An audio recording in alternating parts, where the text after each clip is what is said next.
একটা বিষয় যোগেশ চন্দ্র কলেজ নিয়ে যেটা দেখানো হচ্ছে ডাহা মিথ্যা, সম্পূর্ণ ভুল। এক বিল্ডিংয়ে যেখানে একাধিক কলেজ আছে, বহু জায়গাতেই দেখা যায় ছেলে মেয়েদের মধ্যে একটা রেষারেষি হয়, মর্নিংয়ের সঙ্গে ডের সঙ্গে নাইটের, এরকম একটা বিষয় থাকে। তো ফলে ওখানে যেটা বলা হচ্ছে যে যোগেশে, যে অমুক একটি ছেলে তৃণমূলের নেতা, সে নাকি পুজো করতে দেয়নি। ডাহা মিথ্যা কথা। পুজোটা কারা করবে, কোথায় করবে, এই নিয়ে সমস্যা। এর সঙ্গে পুজো করতে দেবে না এরকম কোনো বিষয় নেই। যোগেশের যিনি অধ্যক্ষ, মাননীয় অধ্যক্ষ, তিনি তো টিভির পর্দায় বিজেপির মুখপাত্র হিসেবে বসেন।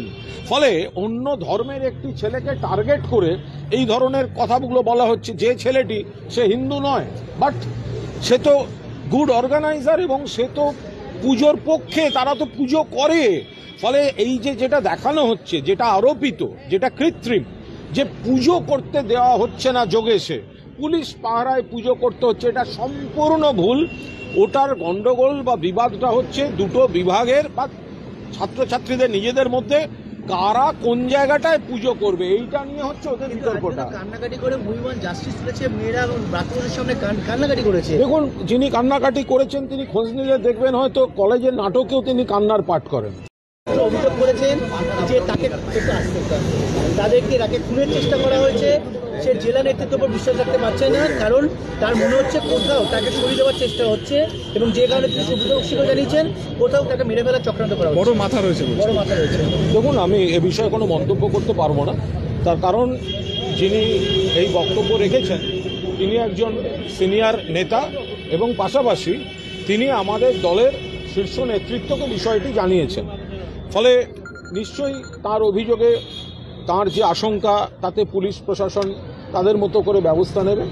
এই বিষয়ে এই মুহূর্তে দলের তরফ থেকে কোনো বক্তব্য নেই, কারণ যিনি বলেছেন তিনি যথেষ্ট সিনিয়র এবং তিনিও আবার আমাদের শীর্ষ নেতৃত্বকে জানিয়েছেন। এর বাইরে এই মুহূর্তে বলার কোনো বিষয় নেই।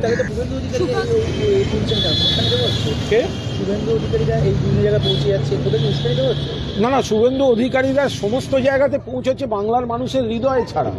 এখন যদি এদিকে পৌঁছন, ওদিকে পৌঁছন, সেদিকে পৌঁছন, কিন্তু বাংলার মানুষের মনটায় পৌঁছতে পারছেন না বলে তারা সাপলুড়ের মতো চারপাশে ঘুরে বেড়াচ্ছেন আর সাপের মুখে পড়ছেন। সুকান্ত মজুমদার বলছে তৃণমূল কংগ্রেস করা মানে এমন পাপ করা, কুম্ভে গিয়ে স্নান করলে বাদ দেওয়া যাবে না। সুকান্ত মজুমদার বলছে পাপ করার থেকে দেখুন, এটা আমি আবার বলছি, আজকে 1 ফেব্রুয়ারি, এই মাসটা পুরো সুকান্তবাবু প্রেসিডেন্ট থাকবেন কিনা উনি নিজে জানেন না। আউট অফ ফ্রাস্ট্রেশন, মানসিক অবসাদ, উদ্বেগ থেকে সব বলছেন। খবর হচ্ছে ওকে সরিয়ে দেওয়া হবে, কারণ দলেরই একটা অংশ ওকে চায় না। দিলীপ বাবু চাইছেন ফিরিয়ে দাও আমার সেই দিন, ফিরিয়ে দাও। শুভেন্দু বাবু বলছেন আমি বিরোধী দলনেতাও থাকবো, সভাপতি থাকবো, না হলে আমার অনুগামী অমুককে করতে হবে। আর সুকান্ত বাবু চাইছেন আমি এত সুন্দর, আমি চাইছি সভাপতি বসে আছি, আমাকে থাকতে দেওয়া হোক।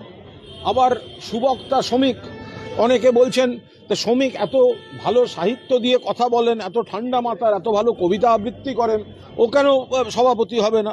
ফলে বিজেপিতে যেটা চলছে, সুকান্তবাবু পুরো ফেব্রুয়ারি মাসটা থাকছেন না।